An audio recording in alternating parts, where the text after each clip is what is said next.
Today we will study the clustering. It is unsupervised learning. In previous videos we have studied classification, where we have data and from that data we take sample input for training purpose. This training data is used to prepare a model. This is used to build a model, and that model is used to classify any sample input in future. While in clustering we consider whole data and we try to find out the hidden patterns, trends or knowledge in the data. Here level of the data, that is class of data, is unknown.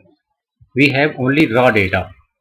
We have to categorize this raw data into different groups called clusters. For example, we have programming languages, and we can create clusters of these programming languages based on some criteria or characteristics. So criteria or characteristics is must to make a cluster. Here we can consider approach of the language to make the cluster of programming languages which are in the input. So one approach could be one characteristics or criteria could be approach of programming. So based on approach of the programming we can create different clusters of the language. Like one cluster could be object oriented programming languages, another cluster could be procedural or functional programming languages. Similarly we can create some other clusters. So what is the use of creating such clusters?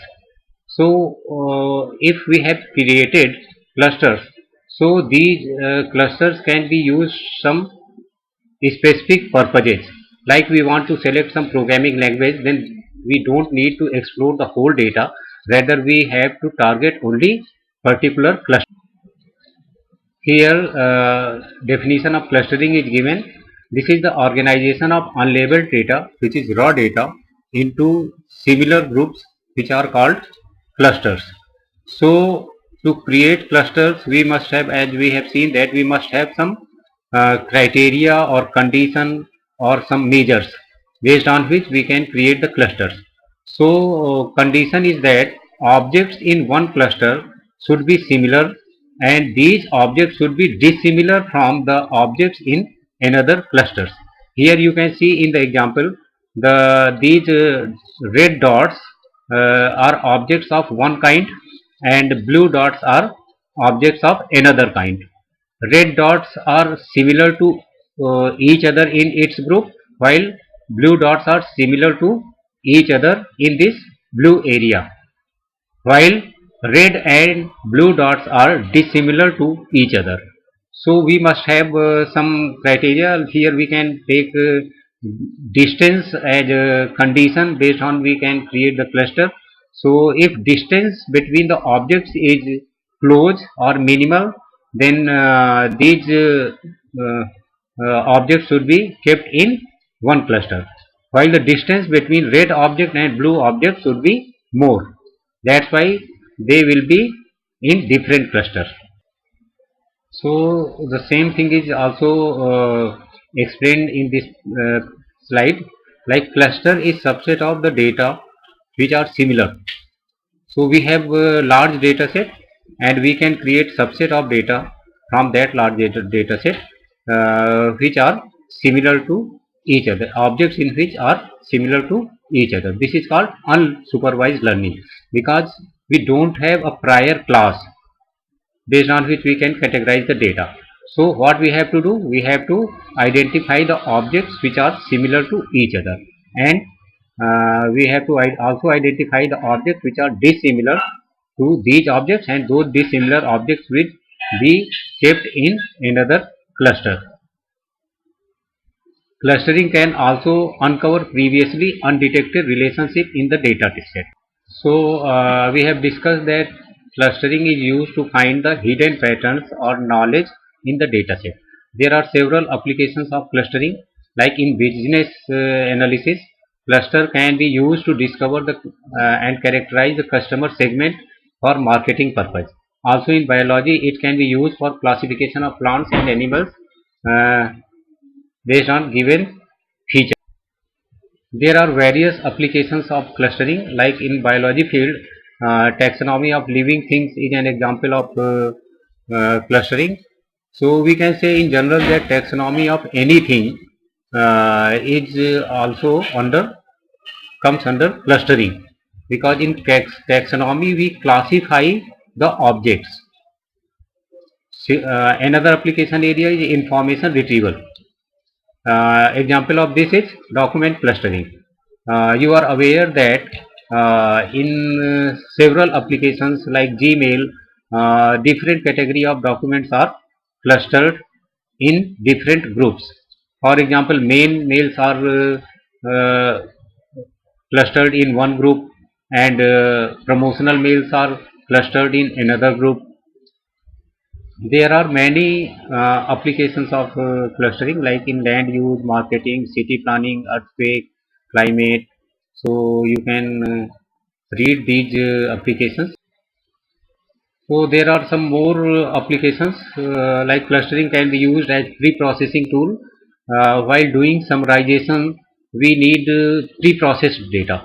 So for regression analysis, for example, so we can group the data into different segments, and that data can easily be summarized. Similarly, classification and association analysis, this clustering is useful. In compression also, and finding k nearest neighbors, we also require clustering. So we will study it in detail in next presentations.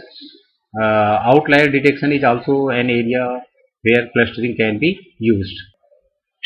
So better example of this is that once we cluster the objects into groups, so the objects which are totally different from another set of objects will be clustered into separate groups, and that can easily be identified as outlier.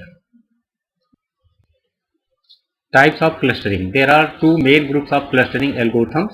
One is hierarchical clustering, and this is divided into agglomerative or divisive. Agglomerative algorithm works from bottom to up, that is from each individual objects to group of clusters.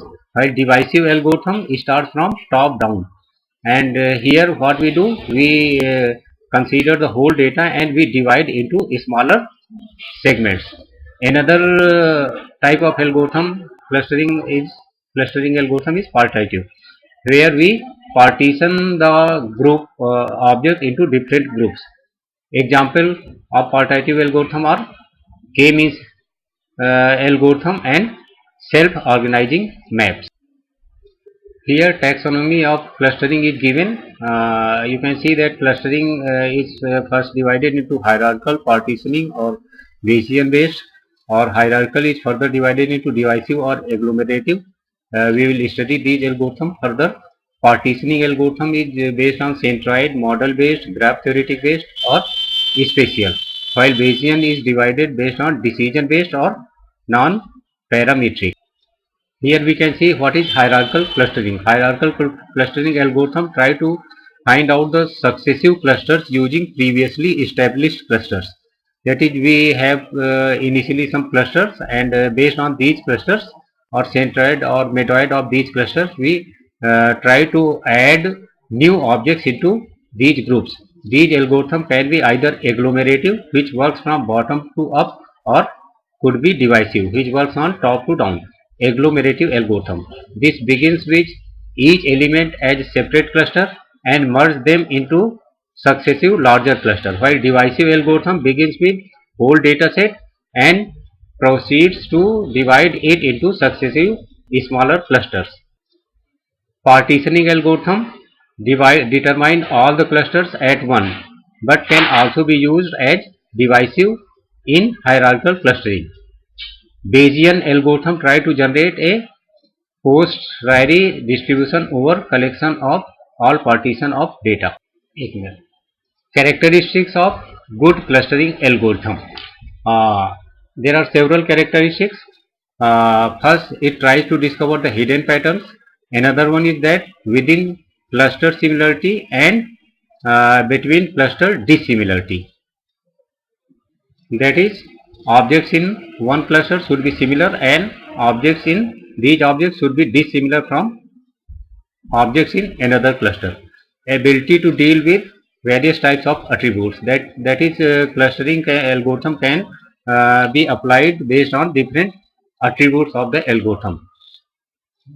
These can also deal with noise and outliers, which can easily be identified after making the clusters. The clustering algorithm can also be applied on high dimensional data set, while classification has uh, restrictions on this: scalability and interpretable and usable. So algorithms are scalable, interpretable and usable. Quality of good clustering algorithm. Any good clustering algorithm will produce high quality clusters. What do you mean by high quality clusters? These clusters have high intra-class similarity, that is the objects in these clusters will be highly cohesive, that is closely related to each other, and low inter-class similarity, that is objects in one class will be less similar to objects in another class, that is distinctive between clusters. The quality of clustering method also depends on the similarity measures that is used to identify the similarity of objects, and its implementation technique method or technique, and ability to discover some or all of the hidden patterns. Algorithm will be better if it finds all the hidden patterns. How to measure similarity between objects? So for this we had several formulas using which we can identify the similarity. Most of these formulas are distance based. So we calculate different types of distances like Euclidean distance, and formula is given for this: x and yi are 2 points. Similarly, Manhattan distance is a summation of modulus of difference of 2 points, and Minkowski distance formula for this is given here. In these three formulas, we generally use Euclidean distance and Manhattan distance from exam point of view. The formula for Euclidean and Manhattan distances are given in expanded format. So we will study with help of an example how these formulas are applied.